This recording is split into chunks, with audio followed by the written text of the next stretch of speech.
Анестезиологи всего мира отметили профессиональный праздник. Традиционно работники здравоохранения принимали поздравления на посту.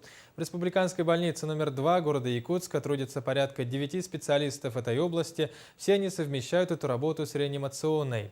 Как оказалось, они могут проводить уникальные операции у нас в республике. С тяжелыми буднями врачей ознакомилась наш корреспондент Екатерина Карпухина.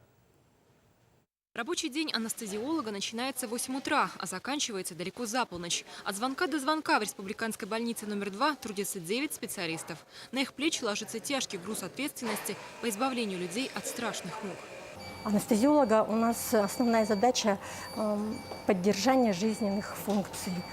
Такие больные в сапорозном состоянии, в коматозном состоянии, они оказывают им помощь. Также мы проводим небольшие операции.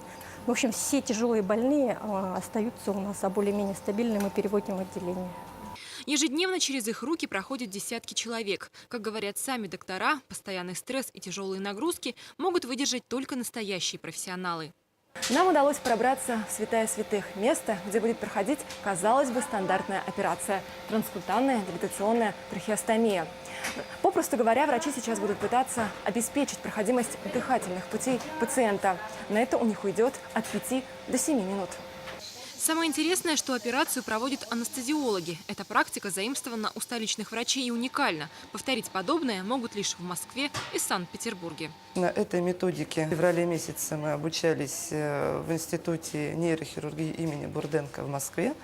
И благодаря нашим докторам-коллегам мы имеем сейчас возможность эту методику продолжать внедрять, осваивать и обучать молодых докторов.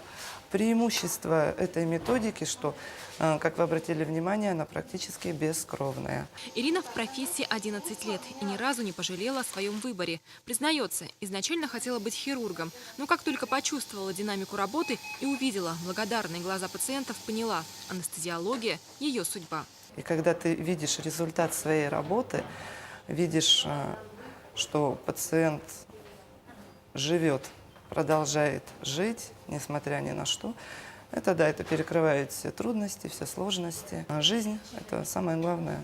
Как настоящий врач, Ирина встречает праздник в кругу коллег на рабочем месте. Ведь у болезней нет выходных. Екатерина Карпухина, Андрей Рукавишников, НВК «Саха», Якутск.